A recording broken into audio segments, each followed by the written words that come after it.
Hello, kid. I seen your light. Can I come in? Yeah, sure. Yeah, good. Hey, it's a nice place here. When I wrote the character of Mickey, I thought this is going to be truly a pivotal role because this character embodied everything that a man whose dreams had been crushed and he was a totally unrealized human being.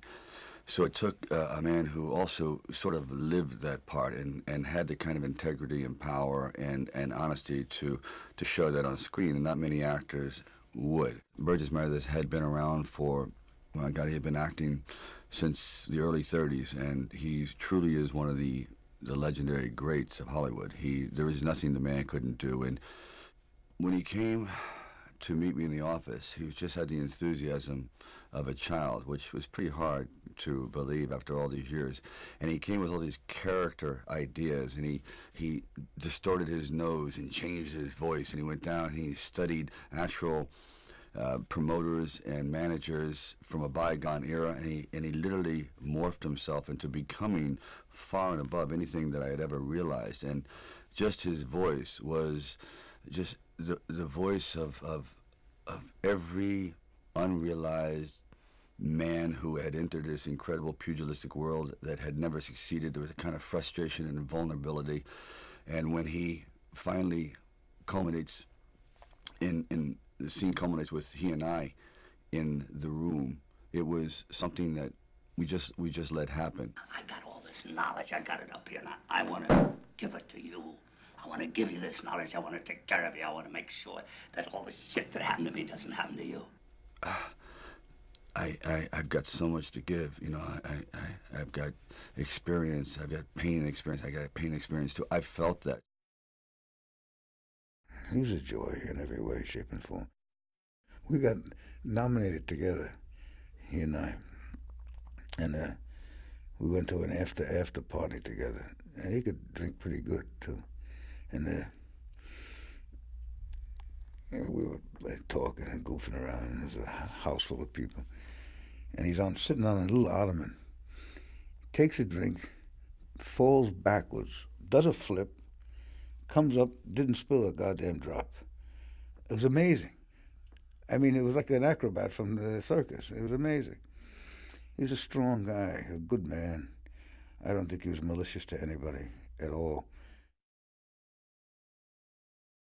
And so there's this moment where Burgess goes to, where Mickey goes to Rocky and says, I want to be your manager, kid, because, you know, he's going to chew you up, kid, and you really need a manager. You need somebody, you know. And I just looked at that scene. So in the scene, what happens is Rocky tells him no. Hey, you didn't want me then. You don't need, why are you here now? I'm going to get my face bashed in. Well, I don't need you. I don't need anybody. I'll do it myself. He goes through this rant. And he walks into the bathroom. There's a little cubicle, which probably was a closet. It probably wasn't even a bathroom. But it looked like he was going to the bathroom, okay? Talking movie talk. So he goes through this door, and Burgess, right? Called him Buzzy. Burgess walked in, he had a hat on. When he walks in, he had kind of like a pork pie hat, which is what everybody in the film who had a hat on wore, So Burgess, Mickey, good grief, I have the names. So Mickey has this moment where he just tilts his head in a certain way, which was so amazing. The moment hit me like a ton of bricks because it was a man who has just been refused in such strong terms, but his dignity will not allow him to drop his head, put his tail between his legs, and sort of slink away. And he touches his head, and he realizes he doesn't have his hat on. Now, I don't know if this was ever written this way, but when I saw it, I went, wow, the brilliance of this actor. Rocky thinks Mickey has left. Rocky comes out of the bathroom, and there's that moment when they both see each other again, as Mickey's going for his hat.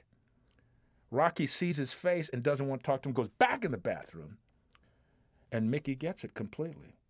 You don't want to have anything to do with me. So his head tilts, he puts his hat on, and he walks out the door. The brilliance of that one moment said so much with no dialogue.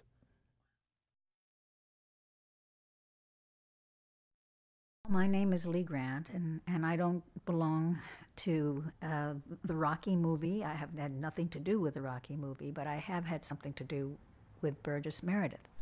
And so I was asked to recall any of the experiences that I've had with Burgess over the years, because I loved him a lot. I remembered there was a big conference on some Indian guru, and there were thousands of people there. I mean, you'd have to step over people. And at a certain point, I just said, this is just, too dumb and too phony for me. And I just started stepping over people and kind of trying to softly cross over my way and get to the doorway. And I look up and I see there's somebody else doing the same thing. And it turns out to be Burgess. So we both, grabbed each other's hand and ran into his car. And he was, talking a mile a minute about, how hypocritical and dumb this thing was, not watching his speedometer or anything, going down Pacific Coast Highway, and suddenly there's a police car behind us who stops him, and then he sees and he says, "Oh, Buzz, okay, go on." Because Burgess used to give a big party once a year for the police force on Pacific Coast Highway. So they all loved him, and it didn't make any difference if he had a little wine in him or if he was, going over, talking to somebody. He was their darling, so they let him go. Whenever he did these movies, which, he did, I think, through the 30s and 40s and stuff like that, and I'd get to see him where the girl would have to pick out of 3 guys like 3 men. I always thought that, Burgess was the hottest, that he was the cutest and had this, fascinating inner life, going on in him. The hardest thing of doing the other Rockies is when he supposedly passed away in the 3rd one. To me, a big part of the heart was cut out, because he truly was one of the engines that made the whole ensemble work.